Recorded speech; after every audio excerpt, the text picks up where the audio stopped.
Subscribe करें हमारे channel गुरुजी 360 को और बेल के आइकन को दबाएं लेटेस्ट वीडियो अपडेट पाने के लिए। हेलो दोस्तों, नमस्कार। मैं अभिषेक आप सभी का स्वागत करता हूं गुरुजी 360 यूट्यूब चैनल में। तो इस वीडियो में आप सभी लोगों के लिए जीके के कुछ और महत्वपूर्ण क्वेश्चंस लेके आ गया हूं। तो आप कितने प्रश्नों के सही जवाब दे पाते हैं नीचे कमेंट बॉक्स में जरूर बताइएगा और वीडियो को लाइक जरूर करें। तो चलिए बिना टाइम वेस्ट किए अपन वीडियो स्टार्ट करते हैं।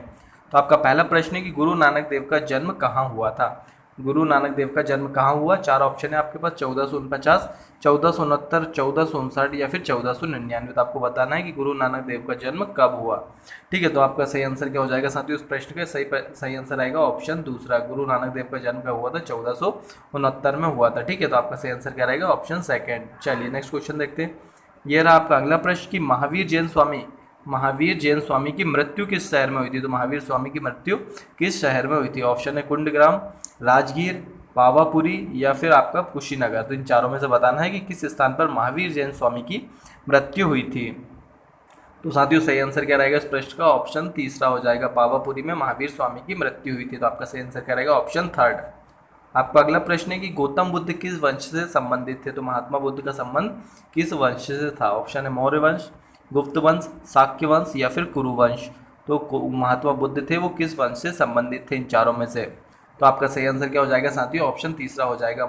गौतम बुद्ध जो थे वो शाक्य वंश के एक राजकुमार थे। तो आपका सही आंसर क्या रहेगा, ऑप्शन तीसरा रहेगा।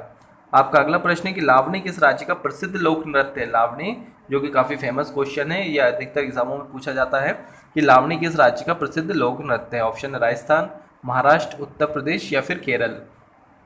तो साथियों उस प्रश्न का सही आंसर क्या हो जाएगा, ऑप्शन दूसरा हो जाएगा। लावणी जो है वो आपका किस राज्य का, महाराष्ट्र राज्य का लोक नृत्य। तो आपका सही आंसर क्या हो जाएगा, ऑप्शन दूसरा हो जाएगा। चलिए अगला क्वेश्चन देखते हैं। अगला आपका क्वेश्चन है किस वंश के शासनकाल में अजंता की गुफाओं का निर्माण किया गया। तो अजंता की गुफाओं का निर्माण किस वंश के शासनकाल में किया गया। ऑप्शन है गुप्त वंश, मौर्य वंश, कुषाण वंश या फिर चालुक्य वंश। तो आपको बताना है कि इन चारों वंश में से किस वंश के शासनकाल में अजंता की गुफाओं का निर्माण किया गया। तो साथियों सही आंसर क्या हो जाएगा, ऑप्शन पहला हो जाएगा। गुप्त काल में अजंता की गुफाओं का निर्माण किया गया। तो आपका सही आंसर क्या रहेगा, ऑप्शन फर्स्ट हो जाएगा। चलिए अगला प्रश्न देखते हैं।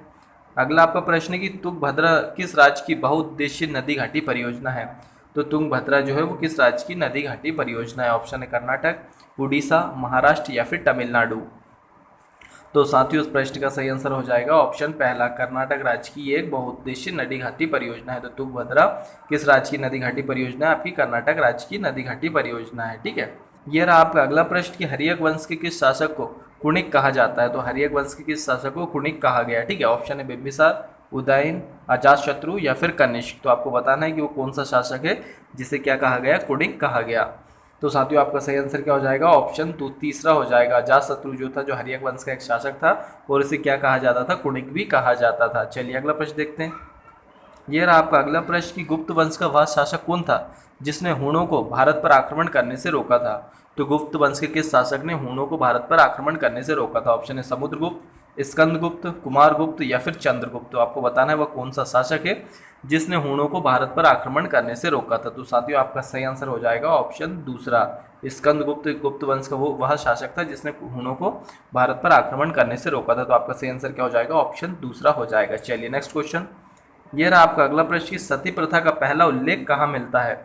सती प्रथा का पहला उल्लेख आपको कहाँ पर मिलता है, वेशनार अभिलेख में, भीतरी स्तंभ लेख में, एरन अभिलेख में या फिर इनमें से कोई नहीं। ठीक है, तो आपको बताना है कि किस अभिलेख से सती प्रथा का पहला साक्ष्य मिलता है। तो साथियों आपका सही आंसर क्या हो जाएगा, ऑप्शन तीसरा हो जाएगा। एरन अभिलेख से सती प्रथा के पहले साक्ष्य मिलते हैं। ठीक है, और आपको नीचे कमेंट बॉक्स में बताना है कि ये किस शासक से संबंधित है और ये किस जगह पर एरन अभिलेख स्थित है। ठीक है, तो आपका सही आंसर क्या रहेगा, ऑप्शन तीसरा रहेगा। एरन अभिलेख से सती प्रथा के पहले साक्ष्य मिलते हैं। चलिए अगला प्रश्न देखते हैं कि जलियांवाला बाग हत्याकांड के समय भारत का वायसरॉय कौन था। जलियांवाला हत्याकांड के समय भारत का वायसरॉय कौन था। ठीक है, Lord Ripon, Lord Curzon, Lord Canning या लॉर्ड चैम्सफोर्ड। तो आपको बताना है कि भारत का वायसरॉय कौन था जब जलियांवाला बाग हत्याकांड हुआ था। तो साथियों आपका सही आंसर क्या हो जाएगा, ऑप्शन चौथा हो जाएगा, लॉर्ड चैम्सफोर्ड। ठीक है, जलियांवाला बाग हत्याकांड के समय लॉर्ड चैम्सफोर्ड जो थे वो भारत के वायसरॉय थे। और आपको बताना है कि ये हत्याकांड, ये घटना कब घटी थी, किस सन को घटी थी। ठीक है, अगला प्रश्न देखते हैं। यह रहा आपका अगला प्रश्न कि भारतीय संविधान के किस अनुच्छेद के तहत प्रधानमंत्री की नियुक्ति राष्ट्रपति द्वारा की जाती है। तो भारत के किस संविधान में प्रधानमंत्री की नियुक्ति से संबंधित आपके प्रावधान है। तो ऑप्शन है अनुच्छेद 61, अनुच्छेद 75, अनुच्छेद 70 या फिर अनुच्छेद 64। ठीक है, किस अनुच्छेद में प्रधानमंत्री की नियुक्ति से संबंधित प्रावधान है? तो आपका सही आंसर क्या हो जाएगा? ऑप्शन दूसरा हो जाएगा। अनुच्छेद 75 के तहत राष्ट्रपति जो है वो प्रधानमंत्री की नियुक्ति करता है। तो आपका सही आंसर क्या हो जाएगा? ऑप्शन सेकंड हो जाएगा। चलिए अगला प्रश्न देखते हैं। यह रहा आपका अगला प्रश्न कि लावा के प्रवाह से किस मिट्टी का निर्माण होता है? तो जो ज्वालामुखी फटने के समय जो लावा निकलता है उससे कौन सी मिट्टी का निर्माण होता है? लाल मिट्टी, काली मिट्टी, जलोढ़ मिट्टी या फिर लेटराइट मिट्टी? तो आपको बताना है कि लावा से किस मिट्टी का निर्माण होता है। तो साथियों सही आंसर क्या रहेगा इस प्रश्न का? ऑप्शन दूसरा। लावा से किस मिट्टी का निर्माण होता है? आपका काली मिट्टी का निर्माण होता है। तो सही आंसर क्या रहेगा? Option second. चलिए नेक्स्ट क्वेश्चन। ये रहा आपका अगला प्रश्न कि भारत की सबसे बड़ी सुरंग जवाहर सुरंग किस राज्य में स्थित है? तो जवाहर सुरंग किस राज्य में स्थित है? आपको बताना है हिमाचल प्रदेश, उत्तराखंड, जम्मू कश्मीर या फिर सिक्किम।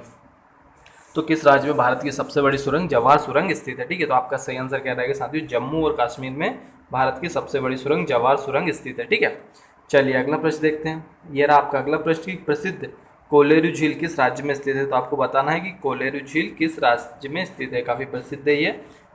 ऑप्शन है आंध्र प्रदेश, उत्तराखंड, राजस्थान या फिर मेघालय। तो आपको बताना है किस राज्य में कोलेरू झील स्थित है। तो साथियों आपका सही आंसर क्या हो जाएगा? आंध्र प्रदेश। ये जो झील है कहाँ पर स्थित है? आपके आंध्र प्रदेश राज्य में स्थित है। ठीक है, और साथियों नीचे कमेंट में जरूर बताइएगा आपने कितने प्रश्नों के सही आंसर यहाँ पर गेस किए थे। चलिए नेक्स्ट क्वेश्चन देखते हैं। ये है आपका 15वां प्रश्न कि संत तुकाराम किस मुगल सम्राट के समकालीन थे? तो संत तुकाराम किस मुगल सम्राट के समकालीन थे? ऑप्शन है अकबर, शाहजहां, जहांगीर या फिर औरंगजेब। इनमें से आपको बताना है कि वो कौन सा शासक है जिसके समकालीन संत तुकाराम थे। तो साथियों सही आंसर क्या हो जाएगा? ऑप्शन तीसरा हो जाएगा। जहांगीर के समकालीन थे संत तुकाराम। ठीक है, तो आपका सही आंसर क्या रहेगा? ऑप्शन तीसरा जहांगीर। चलिए नेक्स्ट क्वेश्चन। यह रहा आपका अगला प्रश्न कि 1565 ईस्वी में कौन सा प्रसिद्ध युद्ध लड़ा गया? तो 1565 ईस्वी में कौन सा प्रसिद्ध युद्ध लड़ा गया था? इन चारों में से हल्दी घाटी का युद्ध, खानवा का युद्ध, तलीकोट का युद्ध या पानीपत का दूसरा युद्ध। तो आपको बताना है कि वो कौन सा युद्ध है जो 1565 में लड़ा गया था। ठीक है, तो साथियों आपका सही आंसर क्या हो जाएगा? आपका सही आंसर यहाँ पर हो जाएगा ऑप्शन तीसरा। तलीकोटा का जो युद्ध है वो 1565 में लड़ा गया था। तो आपका सही आंसर क्या रहेगा? ऑप्शन तीसरा रहेगा। और आपको नीचे कमेंट में बताना है अगर आपको पता है कि ये युद्ध किनके मध्य लड़ा गया था। ठीक है, चलिए नेक्स्ट क्वेश्चन देखते हैं। ये रहा आपका अगला प्रश्न कि निम्नलिखित में से किस शासक को आंध्र भोज के नाम से जाना जाता है? तो किस शासक को आंध्र भोज के नाम से भी जाना जाता है? ऑप्शन है कृष्णदेव राय, हर्षवर्धन, हरिहर या समुद्रगुप्त। इन चारों में से बताना वो कौन सा शासक है जिसे आंध्र भोज के नाम से जाना जाता है। तो साथियों आपका सही आंसर क्या हो जाएगा? कृष्णदेव राय। कृष्णदेव राय को किस नाम से भी जाना जाता था? आंध्र भोज के नाम से भी जाना जाता था। तो आपका सही आंसर क्या रहेगा? ऑप्शन पहला हो जाएगा। चलिए नेक्स्ट क्वेश्चन। ये रहा आपका अगला प्रश्न कि 1857 की क्रांति के समय ब्रिटेन का प्रधानमंत्री कौन था? तो 1857 के समय ब्रिटेन का प्रधानमंत्री कौन था? Lord Palmerston, Lord Wellesley, Lord ripen या लॉर्ड मायो। तो इनमें से आपको बताना है कि वो कौन था कि जो 1857 की क्रांति हुई थी उस समय ब्रिटेन का प्रधानमंत्री था। तो साथियों आपका सही आंसर क्या हो जाएगा? ऑप्शन पहला हो जाएगा Lord Palmerston. Lord Palmerston Britain का प्रधानमंत्री थे जब 1857 की क्रांति हुई थी भारत में। चलिए अगला प्रश्न देखते हैं। अगला आपका प्रश्न है कि नाथुला दर्रा किस राज्य में स्थित है? दोस्तों काफ़ी महत्वपूर्ण क्वेश्चन है ये। नाथुला दर्रा किस राज्य में स्थित है? ऑप्शन है अरुणाचल प्रदेश, सिक्किम, महाराष्ट्र या फिर हिमाचल प्रदेश। तो आपको बताना है किस राज्य में नाथुला दर्रा स्थित है। तो साथियों सही आंसर क्या हो जाएगा? ऑप्शन दूसरा हो जाएगा। सिक्किम राज्य में नाथुला दर्रा स्थित है। तो आपका सही आंसर क्या रहेगा? Option second. चलिए नेक्स्ट क्वेश्चन। ये रहा आपका अगला क्वेश्चन कि प्रायद्वीपीय भारत की सबसे बड़ी नदी कौन सी है? तो आपको बताना है प्रायद्वीप भारत की सबसे बड़ी नदी कौन सी है। तो ऑप्शन है नर्मदा, गोदावरी, कृष्णा या फिर कावेरी। तो इसमें से आपको बताना है कि प्रायद्वीप भारत की सबसे बड़ी नदी कौन सी है।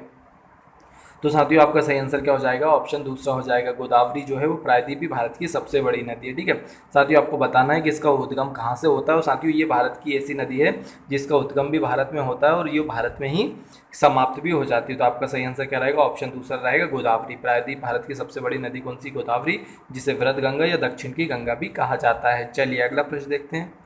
अगला आपका प्रश्न है भागीरथी और अलकनंदा का संगम किस स्थान पर होता है? दोस्तों ये वाला क्वेश्चन MPPSC के प्रीलिम्स में भी पूछा गया है। ठीक है, भागीरथी और अलकनंदा का संगम कहाँ पर होता है? तो आपका सही क्वेश्चन यहाँ पर इस क्वेश्चन के 4 ऑप्शन है कर्णप्रयाग, विष्णुप्रयाग, रुद्रप्रयाग या फिर देवप्रयाग। तो इन चारों में से आपको बताना है कि वहाँ पर कौन सा स्थान है जहाँ पर भागीरथी और अलकनंदा का संगम होता है।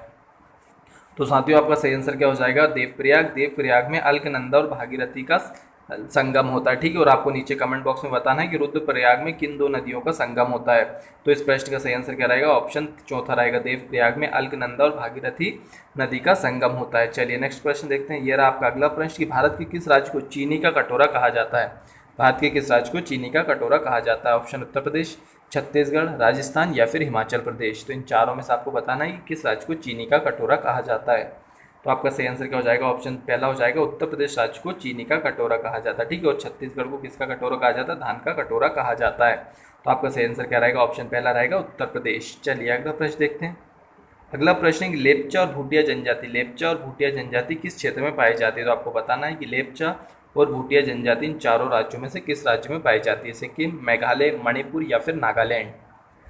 तो साथियों इस प्रश्न का सही आंसर हो जाएगा, ऑप्शन पहला हो जाएगा, सिक्किम में, ठीक है। ये दोनों प्रकार की जनजातियां कहाँ पर पाई जाती हैं? आपकी सिक्किम में पाई जाती हैं, ठीक है। लेपचा और भूटिया जनजाति कहाँ पाई जाती है? सिक्किम में पाई जाती है। तो ऑप्शन फर्स्ट करेक्ट रहेगा। चलिए अगला प्रश्न देखते हैं। यह आपका प्रश्न है कि मुंडा जनजाति किस राज्य में पाई जाती है? ये काफ़ी महत्वपूर्ण है। मुंडा जनजाति कहाँ पर पाई जाती है? अक्सर ये क्वेश्चन पूछा जाता है। उत्तराखंड, मेघालय, झारखंड या फिर नागालैंड।